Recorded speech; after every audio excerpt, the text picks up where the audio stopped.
गुरु हा अत्यंत खोटारडा, स्वार्थी आणि माथे फिरू माणूस आहे. त्याच्यावर कोणी विश्वास ठेवू नका.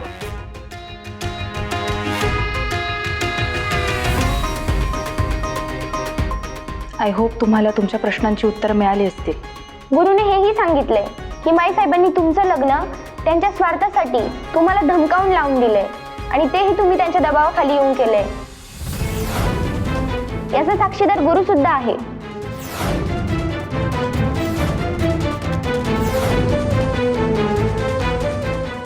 मी मग अशी एक गोष्ट म्हणाले, तेजप्रताप मक्तेदार तिकडे मला वाचवायला आले होते.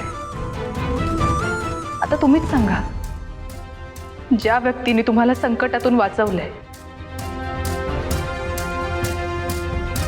त्याच्याशी तुम्ही दबावाखाली लग्न कराल की त्याच्या प्रेमात बडबड?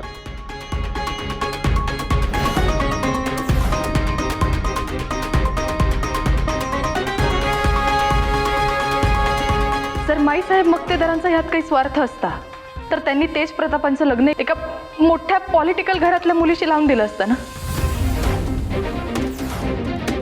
त्यांनी तसं नाही केलं. माझ्यासारख्या एका सर्वसामान्य अगदी साध्या घरातल्या मुलीचा विचार केला त्यांनी.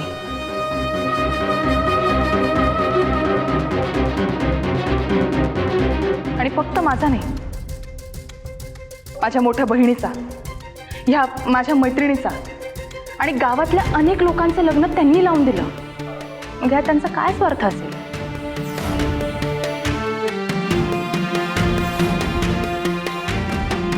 तेजप्रताप मक्तेदार आणि माझं लग्न आम्हा दोघांच्या मर्जीने आणि आमच्या घरातल्यांच्या साक्षीने झालं आहे. आता खरं काय खोटं काय हे तुम्ही ठरवायला हवं. पण एक गोष्ट नक्की, माझी, माझ्या नवऱ्याची, माझ्या घरच्यांची बदनामी करणाऱ्या गुरुचे सगळे आरोप आम्ही अमान्य करतो.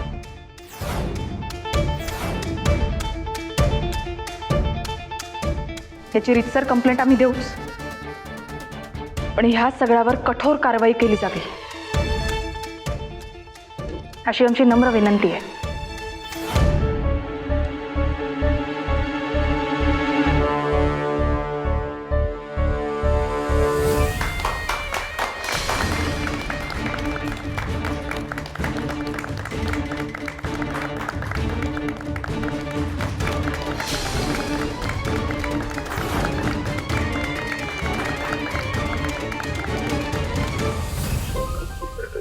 रेशम, खरंच थँक्यू.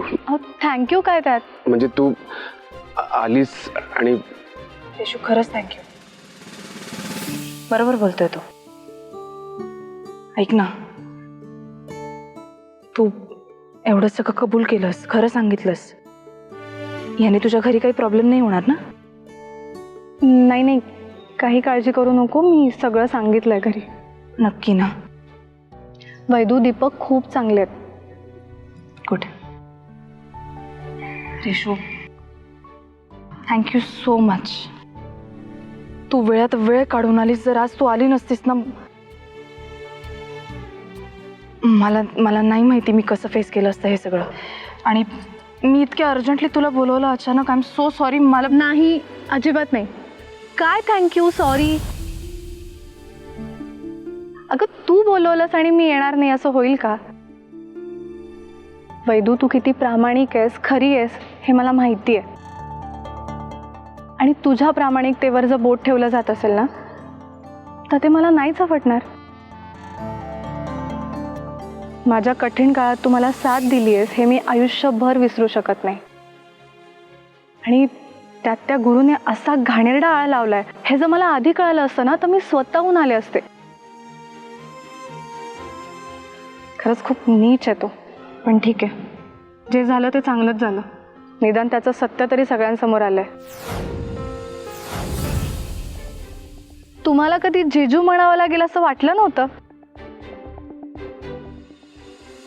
नाही, पण खरंच तुमच्या दोघांची जोडी ना एकदम भारी दिसते. अगदी मेड फॉर इच अदर. बरं चला, मी निघते. मला जावं लागणार आहे. हा, मी सोडतो तुम्हाला.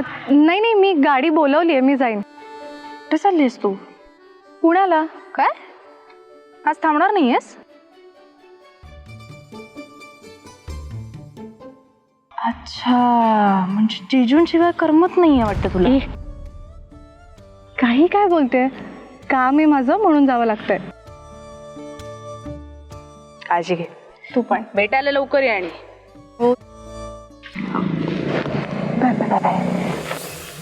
येते.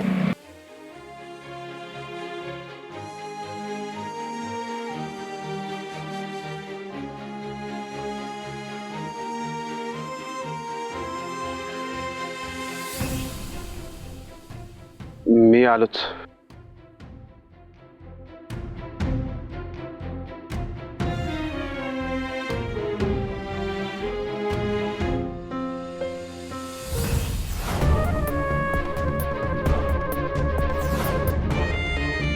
ज्या व्यक्तीने तुम्हाला संकटातून वाचवलंय त्याच्याशी तुम्ही दबावाखाली लग्न कराल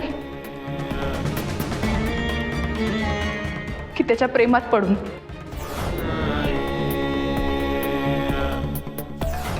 तेज प्रताप मक्तेदार आणि माझं लग्न आम्हा दोघांच्या मर्जीने आणि आमच्या घरातल्यांच्या साक्षीने झालं.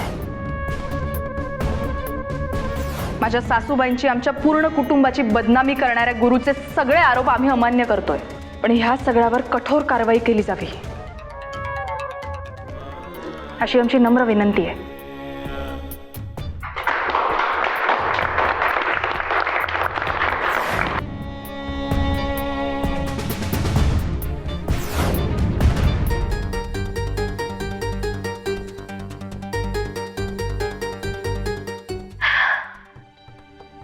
वा वा वा, काय प्रेस कॉन्फरन्स झाली आजची. बया, अशी प्रेस कॉन्फरन्स मी माझ्या अख्ख्या आयुष्यात बघितली नव्हती. एकदम धडाकेबाज. काय उत्तर देत होती वैदेही. एकदम गोळीतून सुटलेल्या सन सन सन सन सन सन सन सन गोळीसारखं. आज तुझी सून तुझ्यावर भारी पडली. हा, कोणासमोर काय बोलते याचं भान ठेवा शाली. मला भान आहेच ग माई. तूच असं भान हरवल्यासारखं बघत बसलीस.